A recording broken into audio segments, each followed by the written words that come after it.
Welcome to USA Global TV and Radio, where our mission is to provide education, entertainment, hope, and inspiration. USA Global TV and Radio connects you with experts and audiences all around the world every single day to help you succeed in business and to live a richer life. Visit us at usaglobaltv.com to learn about career and life-changing training and mentoring programs like the Listening Mentor. Subscribe to our newsletter to stay informed about our special programs and offers. Discover how you can become a guest on one of our shows or a host or producer of a USA Global TV and Radio show of your very own. That's USA Global TV and Radio, where the doctor is always in.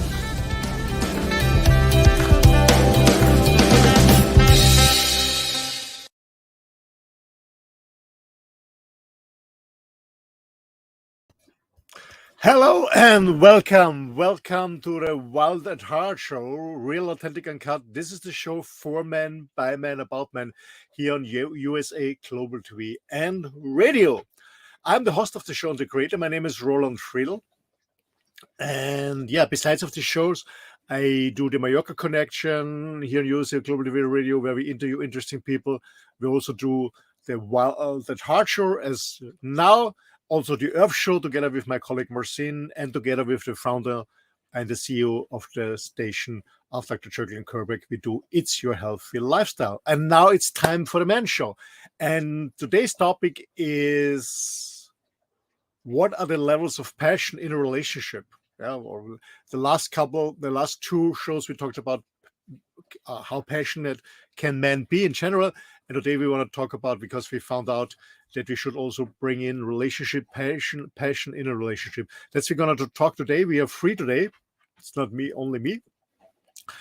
And yeah, and if you missed one of the other shows, please go on USA Global TV and Radio or on our website on bonfiredocs.com. When you click on episodes there, you find all recordings of all the previous other shows. But let's get started and bring on the two other gentlemen who join me today on this interesting discussion. So let's welcome from Germany, my dear friend, Christian. Hi, guys. Hi, Roland. Man, Hi, first of all, I got to say, you're looking great, man. Thank you. Yeah, I tried to do my best. Thank you. Oh. Good to have you the show back. Yeah. I'm curious about this one again. And well, we'll see what Red has to say. Let's bring him up. What do you think? Yeah, let's bring up Red from Texas, from the US. Red. Howdy, y'all. Howdy, Hey, Red. Hi, Red. Hi, Red. Great to see you. Nice to be seen. Great to have you on the show, guys. Yeah, so, yeah, the topic is, we continue the other shows. We have been talking about how passionate can men be, and then we found out maybe we should also talk about passion specifically in relationships. And I guess there are different levels, because, you know, when you see somebody the first time, or when you date somebody for the first time, or when you stay longer engaged, or when you stay married for a long time, or just a relationship for a long time, maybe there are different levels. I don't know. Maybe there are, maybe not. I'm not an expert on that. But let's find out, because it's an interesting show. You know, I know, Red, you are married happily for many years. Christian, I guess you have been married too. I was married twice and had some relationship. So let's get started. Whoever wants to join in? Back in the 60s and 70s, there was a TV show called The Addams Family. Yeah. Morticia and Garcia, whatever his name was. I think Gomez. You're right. We're absolutely by far, I mean, head and shoulders above any other TV show on passionate relationship. You know, if you just take a look at the way the two of them, you know, respond to each other, their verbal cues, their eyes, their hugging, their everything, there was no doubt in anybody's mind that they were a passionate couple. And nobody has ever come even close to that on TV. I mean, it's just, it's a level way far. Now, is that exaggerated? Well, maybe for that show, because of the genre they were in, with the eerie and spooky and stuff. But the relationship that you saw on screen was by far, the most passionate that you would see. And I'm talking about bedroom. I'm just talking about, they walk by each other, and the looks and the comments and everything that they make, the smiles, all those kinds of things. I don't know if you all agree or not, but that's my opinion on that one. I remember the show. Wasn't it in black and white? Mm-hmm. Yeah, I remember it. Yeah, it was only fun to see. Yeah, but you actually, when you talk about it, Red, yeah, I remember it. They were sparkling, or the contact and the absolutely, yeah. I guess he was always so in love with her when he looked at her. I remember that. Absolutely. Yeah. So if you're looking at passion in a relationship, it could be. It's more than just being courteous. I think we all have just a simple, we open the door, we do things for people. But it's more than that. It has to be, because if that's your soulmate, that's the person who's your whole reason for being alive. There are some times that maybe either one, the wife or the husband, doesn't want to be passionate in public, which is a fair statement. You don't want to grab their arms, put them up over their head, push them against the wall, and you get 15 people around staring at you. That's not, it's passion, but it's not appropriate passion. So there's things that, appropriate passion. I think, I don't think you can have a long-term relationship and not have some level of passion in there that's renewed on a regular basis. Yeah, that's true. But in my opinion, if I watch couples, they have strange ways showing their passion sometimes. Like Morticia and Gomez, they are, as far as I know, they're always respectful. And even if Morticia starts throwing knives at him, he goes like, "Oh, look at the elegance. Oh, this is so great. This is so great." He's always so into love with her, and he tells her, I love that. So when I watch people nowadays, there's passion, but there's more like they're living it out in a feeling of anger and stuff like that. So I don't like that too much. Well, just saying "I love you" to somebody, whether there's others around or not, even if you just look over and just whisper in their ear, to me that's a level of passion that just keeps the relationship going. I mean, I tell my wife that minimum a dozen times a day, sometimes much more than that.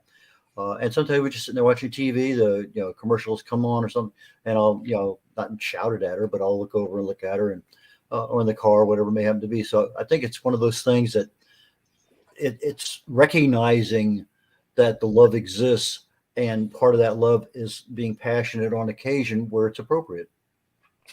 Yeah, and another thing is like what language of passion you speak.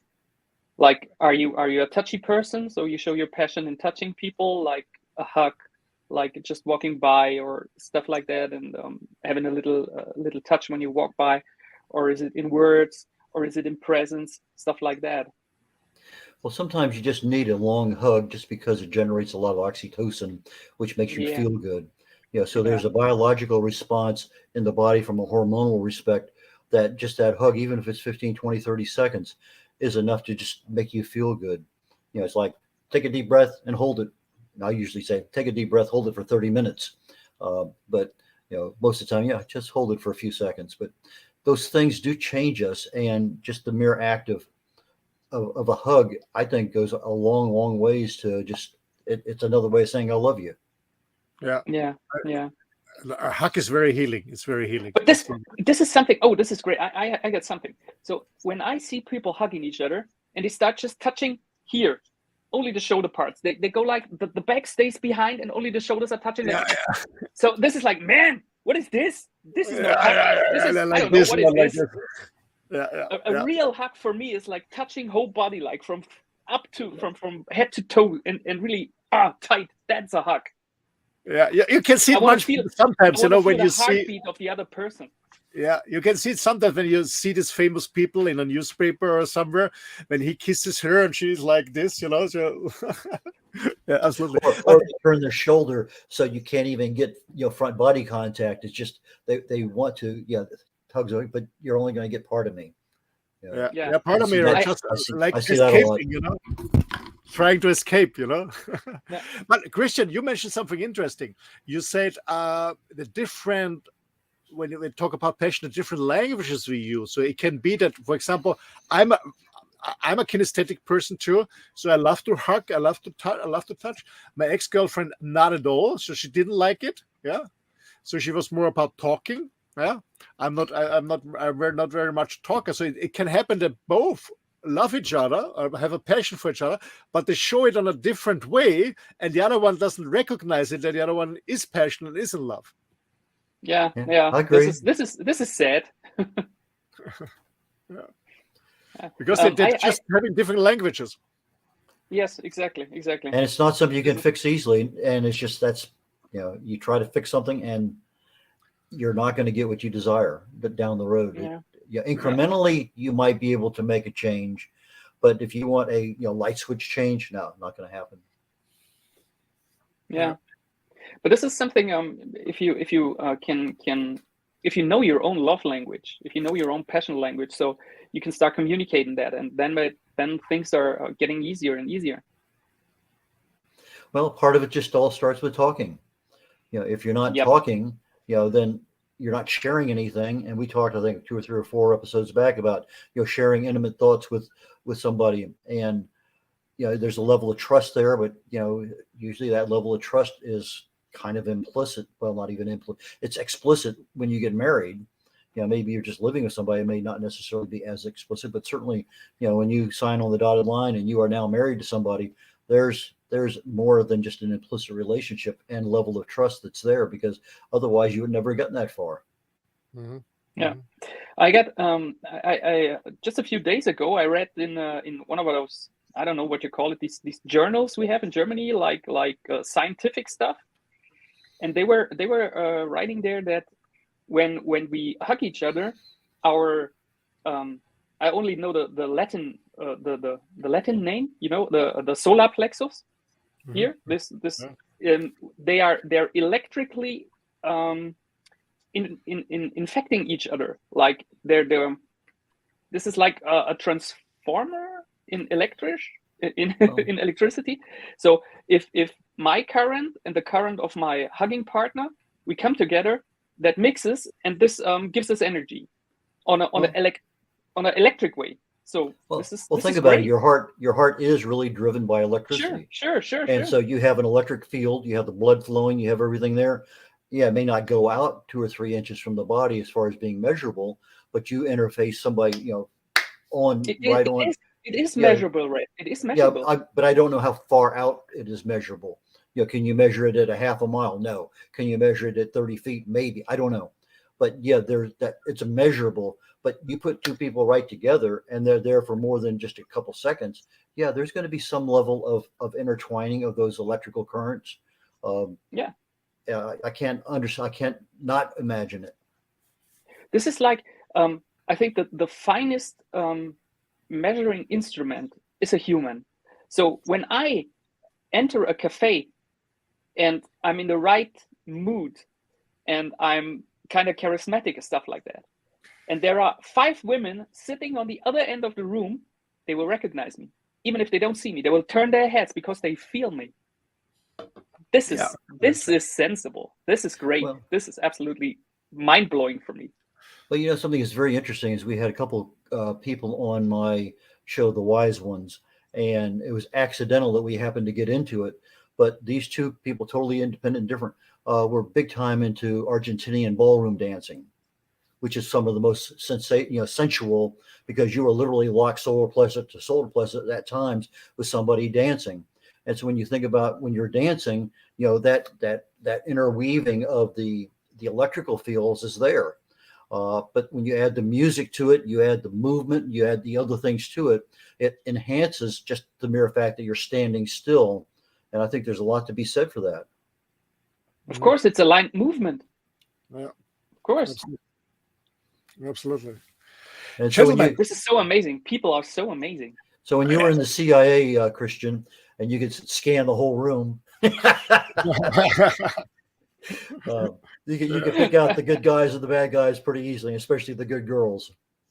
I guess a lot of guys will contact you, Christian, and write an email to our website and say, "Hey, what's your secret? What are you doing? Teach me, yeah, Tiger." Well, I can. Yeah, but just like the heart, Yeah, the heart puts out waves, so does our brains. I mean, it's amazing. Those brain waves go all over, and some people are very nicely aligned. And so how many times have you heard somebody say something, or you say something? I was just thinking about that. It's just it happens much more often than we care to think about. It happens all the time. Yeah. Absolutely. So it's not unusual for Christian to walk in and have that mental clarity with other people because, well, number one, he's trained his body, his brain in order to recognize it. A lot of us don't. And I think that's, kudos for Christian, because that's something special. And he should be aware. And same thing, I'm sure if there's danger there, he's going to pick it up also. I think that kind of, in fact, the thing is, I don't think it's special. Everybody has that ability to do that. Yeah. Everybody. We're almost all built the same. Like our genetic code isn't that much different. So we all got a nose, we got ears, and stuff like that. So but you have the ability to discern it at a more clear level than others, because you recognized it, and then you start recognizing it some more, and if we don't recognize it, we never, grow that skill. Yeah. Sorry to cut you off, Roland. Gentlemen, I have a question to you, because sometimes I hear, I don't have any passion anymore in my relationship. The passion is gone. My question is, can you lose passion? Because I don't understand it. Like word terms like passion, love, or whatever. Can you lose it? Can you have it? Is it a decision, or that you are in love with somebody, or this is a clear, conscious decision that you have a passion for somebody? Or can you lose it? Or if you lose it, how do you get it back?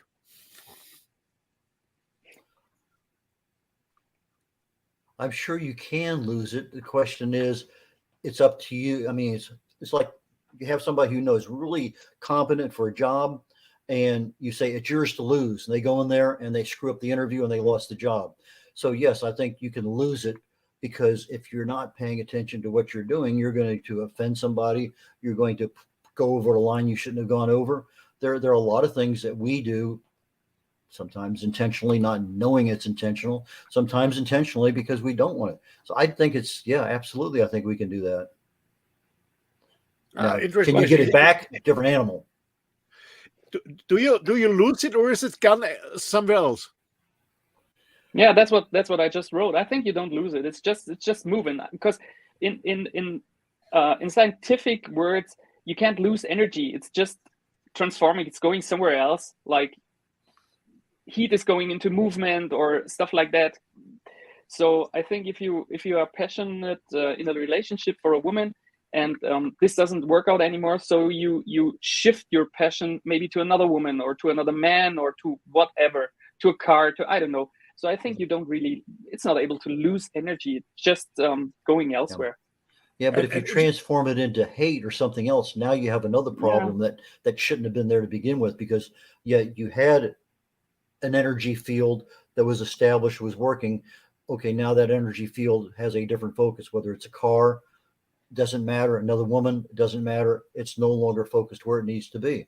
And then I'm a cause and effect kind of guy. That's what I do for a living. I look at, what caused the relationship to stop being as passionate as it was. And those are very hard things to pick out, because it's not a single thing. It's incremental things over a long period of time that somebody says, that's the final straw, no more. And it wasn't a big deal. It's just a tiny little thing, but it was just too many of those tiny little things. Yeah. But I believe when both men and women, as a couple, the passion is gone for any reason. Yeah. When both decide, okay, let's do a restart, that they can bring the passion back. But I guess it needs both who are willing to work on work on the relationship to bring the passion back. Do you think it's possible if both are willing to work on that? Well, I think you hit it on the head a little while ago, Roland, when you said you're kinesthetic, and your girlfriend was more verbal. Well, it's part of our learning curve that, okay, if she's verbal and you're kinesthetic, that needs to be shared. So you say, this is what I need occasionally, or, and you start sharing, as we talked, 3 weeks, 4 weeks, about that trust issue of being able to talk and being able to share some things, because a lot of times, we get put off, but okay, she doesn't have a need to know, or whatever it may happen to be. And now, you've short-circuited yourself from something that could have been because of whatever reason, have a half a dozen of them at least easily.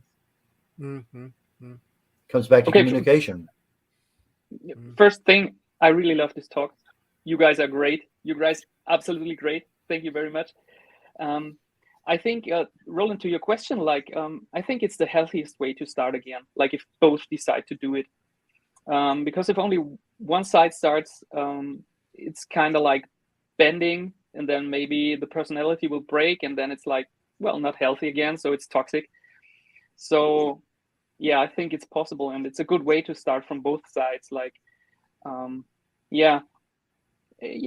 step the man, one step the women, or different. Well, but both are moving. That's a good way.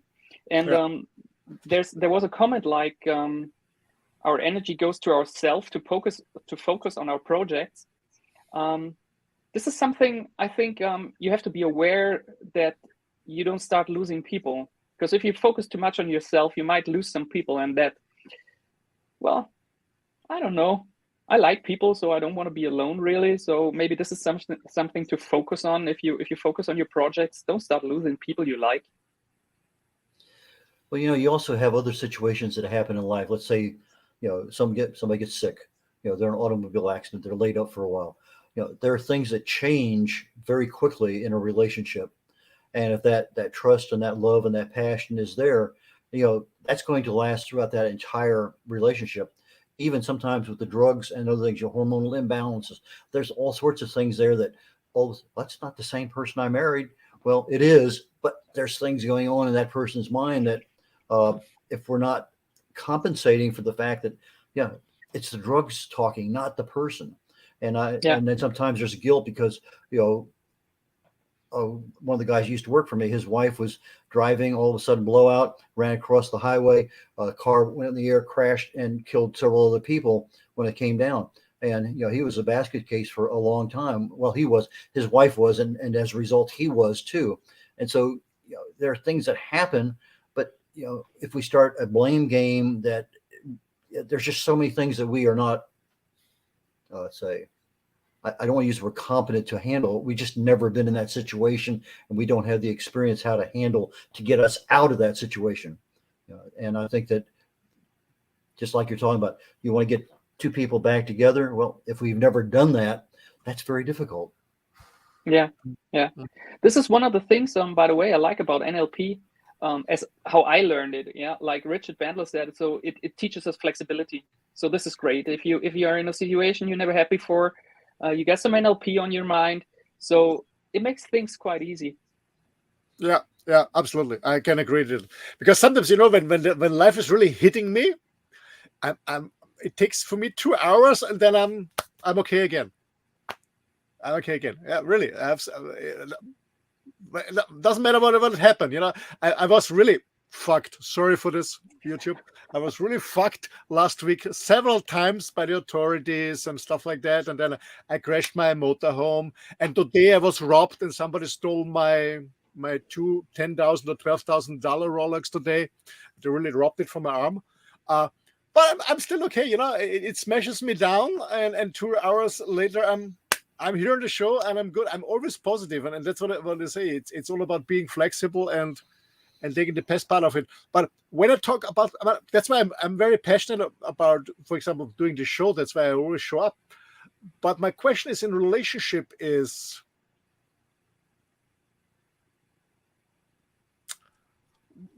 are there different forms of being passionate in a relationship? Can you specify a little? Yeah, what exactly is being? My question is, what exactly is being passionate in a relationship? What does it mean? It's your feeling. It is something that you feel about the other, or it is something that you do for the other. What is it? Or is it? What is it? Being passionate in a relationship. What is it? For me, being passionate is the first thing is that I'm able and willing to show my emotion. The thing is not having it, but to show it. To be able to really speak it out. So, hey, I love you. Hey, this is great what you're doing. Hey, I like your food. Hey, you're looking great. Hey, stuff like that. So I love the way you walk, stuff like that. Being passionate is to have the courage to speak it out. This is, I think this is to feel it first. Of course, you have to know what you're feeling, and then to just let it out, and being respectful and stuff like that, and always worship the person. Yeah, I totally agree, Christian. You hit it on the point. That has to happen, because the rest of it won't happen if that doesn't start it. Yeah. Okay, meaning to have a passion for somebody means to be very present and feel something positive, of course, and express it to the other person. Let the other person know. I think. Sorry, Red. Go ahead, Christian. Thanks. I think negative emotions can also show passion. If you show someone, hey, I don't like what you're doing. I really don't like it. So you're really speaking from your heart. That's all. So, and this creates this polarity between two people, and this makes like magnetic stuff. So they come together again and they talk about it, or they do, well, bedroom things, stuff like that. So, and that equals it out. Everything's fine again. So we're smooth, stuff like that. So I think passion can be in all directions, in positive feelings, negative feelings, as long as it is in a good and healthy way. And if you take that sine wave that you're talking about, that up and down roller coaster of good passion, bad passion, whatever, love-hate relationship of certain things, and you combine it with Roland's time frame of 2 hours, he can set his watch, okay, in 2 hours, I'm going to be fine. And he knows that's his body. That's the way he reacts. I think we're knowing ourselves far better than a typical person, because we've been through these things and we know what it takes to defuse something. Who is the guy? I can't think of the name. He used to use an expression, don't take that class. Basically it's, I don't want to go there. Don't talk about it. So, he would be very quick in Christian's vernacular there of, I hate, it's before you even get to the, hey, don't go there. Don't take that class.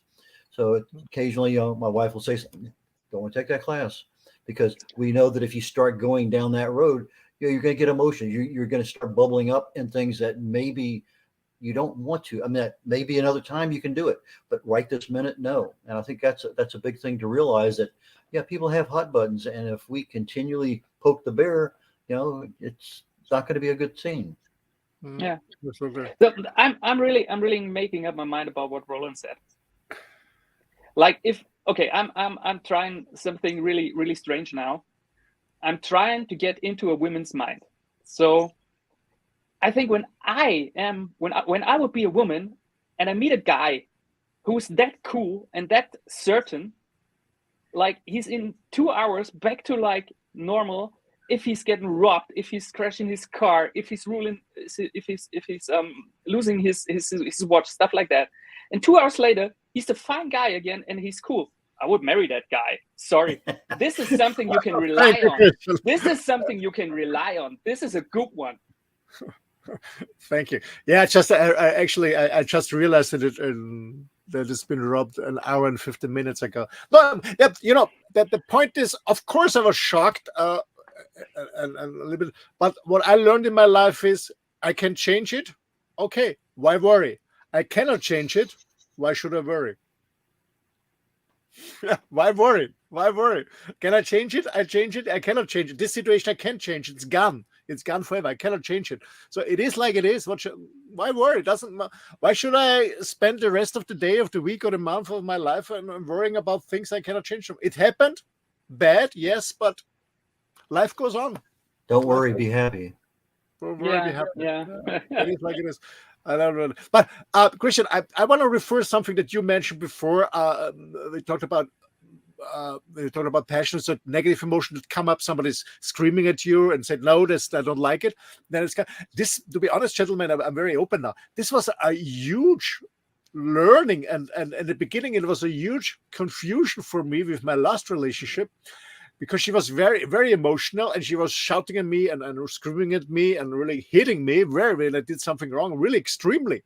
And I was always so shocked. And then I was even more shocked that even she was so upset with me or whatever. Yeah, she was furious.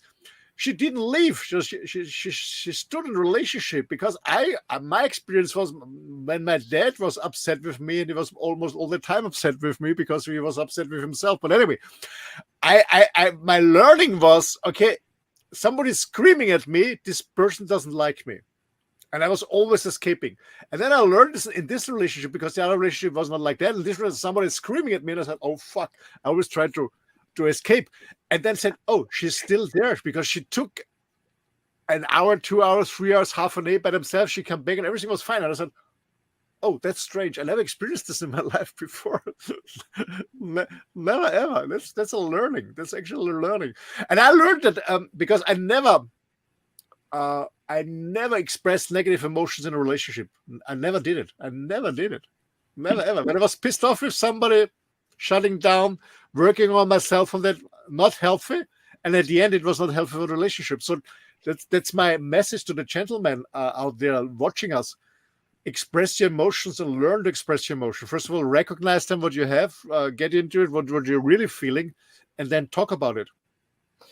But the timing issue, I think, is something, because let's say that, Roland, you're a runner, for instance, and you had a bad experience, car wreck, whatever, and you're able to just go out and run for 5 miles and you come back. I mean, the endorphins, just that everything, changes. We have a lot of ways of getting rid of that stress. I use EFT a lot, emotional freedom techniques. That's, the tapping and stuff. And I find that if I do it for less than 5 minutes, it's worthless. But if I do it for 8 minutes or more, it's very highly effective. And so if I'm sitting I'll leave the gym in the morning, I sit in the car and I got a bunch of things I need to get done. I go through a routine. I'll set the clock for, alarm clock for 10 minutes. Then I know when it goes off that I have enough reinforcement in what I want to do, wherever my focus is for that particular day, that I can use those freedom techniques to get myself going. But if I don't put that much time into it, and whether that time is 2 hours according to the clock or half hour running or whatever, there are ways that we can accelerate, our explosion of badness, for lack of a better word, back down to some sense of normalcy that we can get back into our life and live comfortably. I love this movement you did. This from here. This is Tai Chi. You did Tai Chi right now. Well, I was doing the tapping moment and it may have come down in that same vein of the, calming the body, calming the brain. Great. I like the Qigong and the Tai Chi both. Oh yeah, that's great stuff. Great stuff.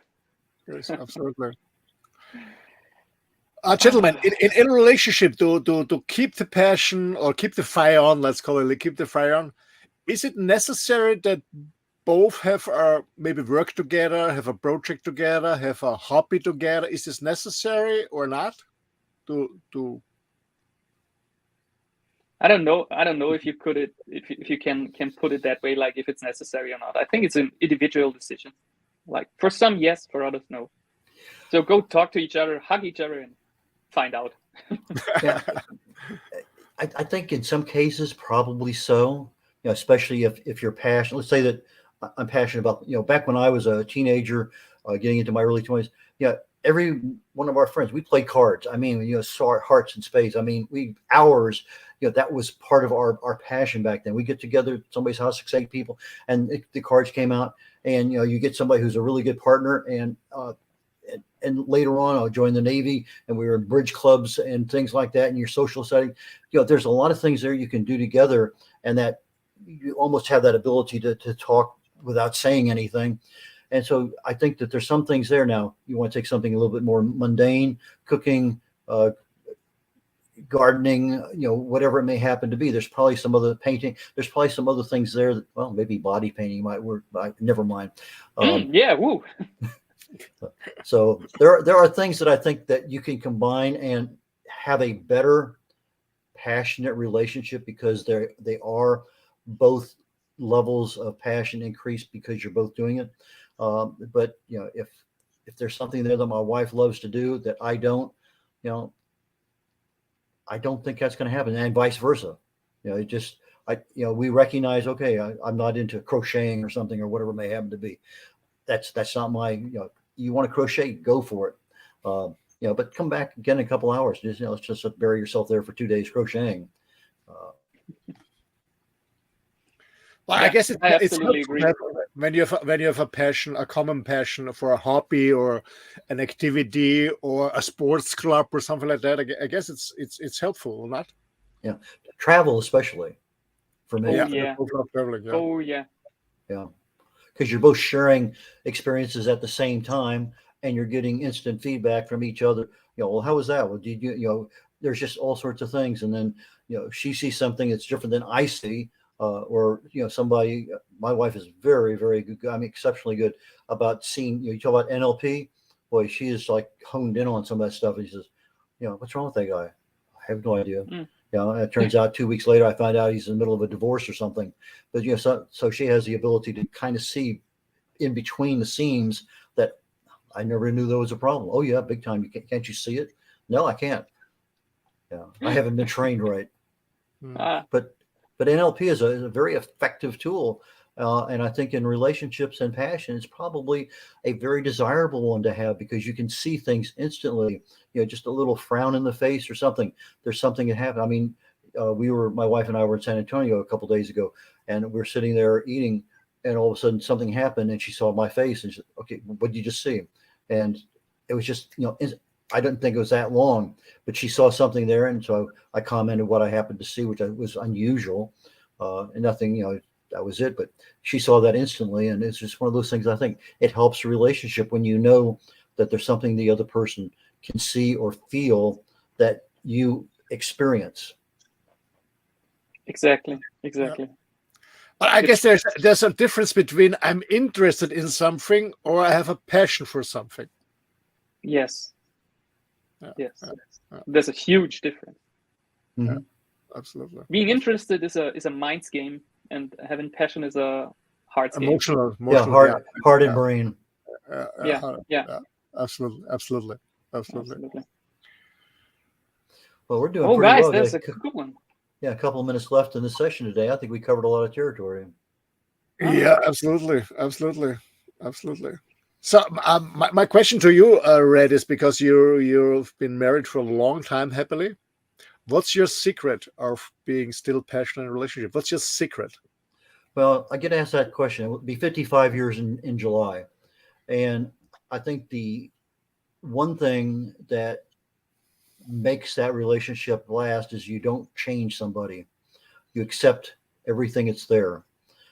If there's a change to happen, the other person is going to say, can you help?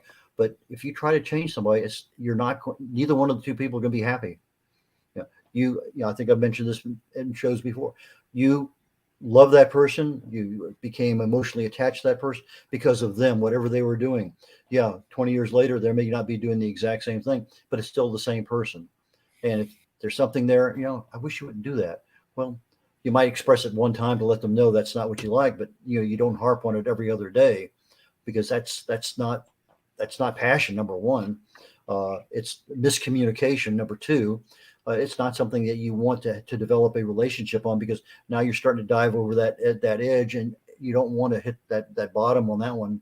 Like, don't take that class. It's not one of those that Jim Rohn used to say that a lot. That's the guy who did that one. But as long as you communicate all the time, and I think that's good. But I think the big thing is, don't change someone. Accept what's there, be flexible. Go out of your way to okay, look, it is what it is. I can't change. Just like Roland said earlier, I can't change it. Don't worry about it. Be happy. Well, be happy with something you don't like, because it's such a minor thing. And if it's there, you can grow to like it. Yeah, absolutely. That's what I experienced in my last relationship. She always tried to change me. I didn't try to change her, because I said, there's some good stuff, there's some bad stuff, there's more good than bad stuff. So I'm still okay. So but some people try to change you all the time, and it's not working. Oh, yeah. Well, it's been great today, guys. I think one last maybe.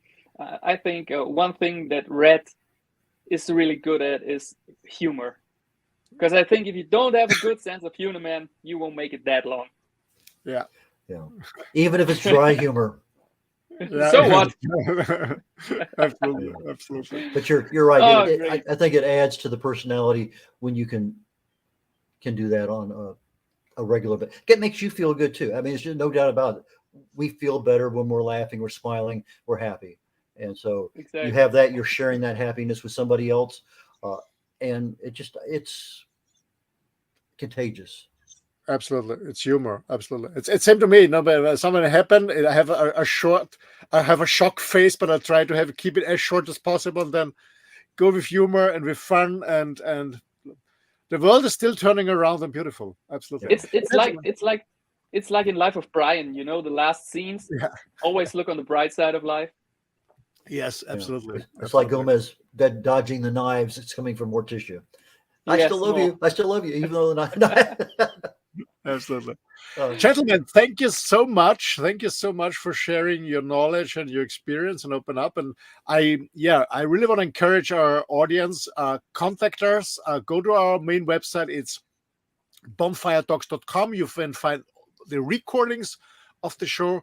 And also you can email us if you want to add something, discuss something to the previous show, to this current show, or you have a topic that you want to have discussed on the show, or you want to become a guest on our show, let us know. You're more than welcome, because it's all about sharing and caring and spreading the message that man should talk to man. Christian. But don't write us. Don't call us if you want to work with us, okay? Don't. That's fine. Thank you, Christian. Okay, gentlemen, see you backstage. Ladies and gentlemen, thanks a lot. Next Wednesday, same time, same procedure with a new topic. Thanks and bye-bye. Bye.